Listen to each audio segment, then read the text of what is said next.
ஓட ஓட விரட்டிய பிறகும் திமுக அரசு திருந்தவில்லை என்றால் இதுதான் நடக்கும் என்று வானதி சீனிவாசன் எச்சரிக்கையும் விடுத்துள்ளார்.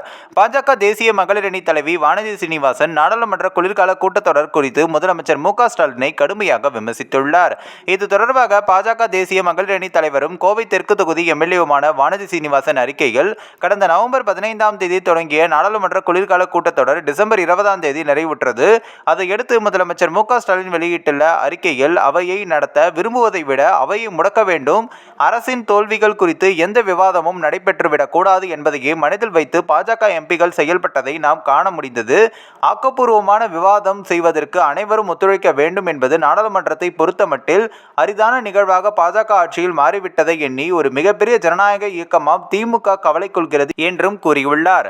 தமிழ்நாடு சட்டப்பேரவை கூட்டத்தை 2 நாட்கள் மட்டுமே நடத்திவிட்டு ஒரு மாதத்திற்கு மேலாக நாடாளுமன்ற குளிர்கால கூட்டத்தொடரை நடத்திய பாஜக கூட்டணி அரசை நோக்கி கொஞ்சம் கூட மனசாட்சி இல்லாமல் பழி சுமத்த உள்ள முதலமைச்சர் ஸ்டாலினுக்கு எனது கடும் கண்டனத்தை தெரிவித்துக் கொள்கிறேன்.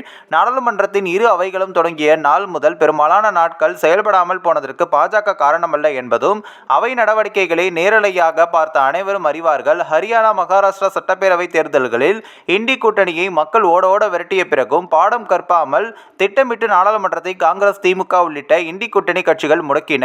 அது மட்டுமின்றி முதல் நாளில் இருந்த தொழிலதிபர் அதானி விவகாரத்தை கிளப்பி அவையை இண்டி கூட்டணி கட்சிகள் முடக்கின. அண்ணல் அம்பேத்கரின் பெயரை சொல்லி மக்களை ஏமாற்றும் கட்சிகளை அம்பலப்படுத்தி மத்திய உள்துறை அமைச்சர் அமித்ஷா பேசியதை திசை திருப்பி கடைசியில் சில நாட்கள் அவையை முடக்கினார்கள். நாடாளுமன்றம் முழுமையாக நடந்துவிடக்கூடாது, மோடி அரசு எந்த ஒரு சட்டத்தையும் கொண்டு வந்துவிடக்கூடாது என்று குறுகிய நோக்கத்தோடு செயல்படுவதை இப்போது அம்பலப்படுத்தியிருக்கிறது. நாடாளுமன்றம் பற்றி கவலைப்படும் முதலமைச்சர் மு.க.ஸ்டாலின் தமிழ்நாடு சட்டப்பேரவையின் செயல்பாடுகள் பற்றி கொஞ்சம் கவலைப்பட்டால் நல்லது. கடந்த 2021ஆம் ஆண்டு தேர்தல் அறிக்கையில் ஆண்டுக்கு 100 நாட்கள் சட்டப்பேரவை நடத்துவோம், பேரவை நிகழ்வுகள் அனைத்தையும் நேரலையில் செய்வோம் என வாக்குறுதி அளித்தார்கள். ஆனால் ஆண்டுக்கு 30 நாட்கள் கூட தமிழ்நாடு சட்டப்பேரவை நடத்தப்படவில்லை. குறைந்தது ஒரு வாரம் நடந்து வந்த குளிர்கால கூட்டத்தொடர் வெறும் 2 நாளில் முடிந்துள்ளது. முதலமைச்சர், அமைச்சர்கள், ஆளுங்கட்சி எம்எல்ஏக்கள் பேசுவது மட்டுமே நேரலை செய்யப்படுகிறது. அரசை விமர்சித்து ஒரு வார்த்தை பேச தொடங்கினால் உடனே நேரலை நிறுத்தப்படுகிறது. இப்படி ஜனநாயகத்தை காலில் போட்டு மிதிக்கும் பாசிச அரசு நாடாளுமன்றத்தை அதிக நாட்கள் நடத்தும் பாஜகவை குறை சொல்வது வேடிக்கையாக இருக்கிறது. தமிழ்நாடு சட்டப்பேரவையில் திமுக அரசை முதலமைச்சர் ஸ்டாலினை, துணை முதலமைச்சர் உதயநிதி ஸ்டாலினை பாராட்டி பேசினால் மட்டுமே தொடர்ந்து பேச முடியும். அரசின் தவறுகளை அழகிய தமிழில் மென்மையான வார்த்தைகளால் சுட்டிக்காட்ட முனைந்தால் கூட பேரவைத் தலைவர் உடனே உரத்த குரலில் குறுக்கிடுவார்.